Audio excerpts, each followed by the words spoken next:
It stands for the Public Relations Student Society of America. It's kind of a mouthful, but it is a preeminent, pre-professional society for public relations students. We have chapters all over the U.S. I think we're at about 300 chapters.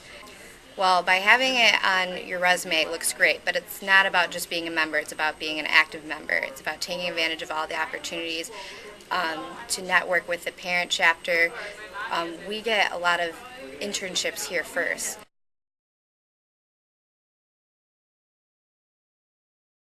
Yeah, especially now, the college is offering a lot of classes, having a lot of great guest professors come in and teach really specialized classes. I just took a class in grassroots lobbying, I just took a class in crisis communication, and those have been great resources for me to learn more about the field and real world.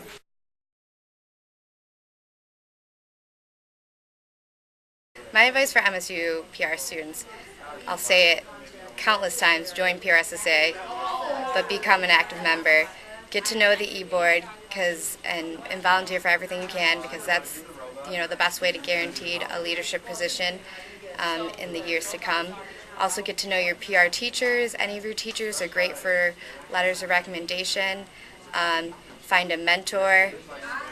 There's tons of mentorship programs out there, and even just asking someone that you admire for advice. When you're asking someone for advice, they feel like they're valuable, and that's always good.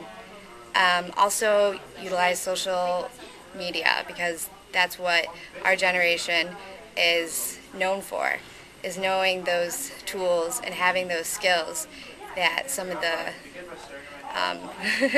older crowd aren't too familiar with, so to speak. So stay on top of the trends and be good with that. When I got my first internship in the field, I had a chance to sit down with my boss afterwards and ask why was I picked, because she had told me I had over 50 applicants and I hadn't had any experience before. But one of the things she said is I had a portfolio that was good, and the only thing I had in my portfolio was just writing samples from class. And I also wrote a thank you note afterwards. She said I was the only person that wrote a thank you note afterwards. And I also found out during our interview that she knew a professor of mine. And because I had gotten to know my professor, I talked to her after class and said, hey, will you put in a good word for me? And she did. So those three simple things made me stand out.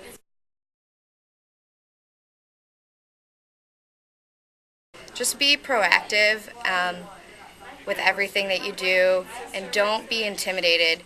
Even if you feel like you don't have a lot of experience and you're scared to apply for your first internship because you think there's other people who have internships, how am I going to get my first internship? There's enough internships to go around, and it's really about your written communication skills. If you can write on your resume or show on your resume or in your cover letter the experience you had, will make you an asset and has given you the skills for public relations, that's what it's all about. We have more PR tips on video at youtube.com/MSUPRSSA.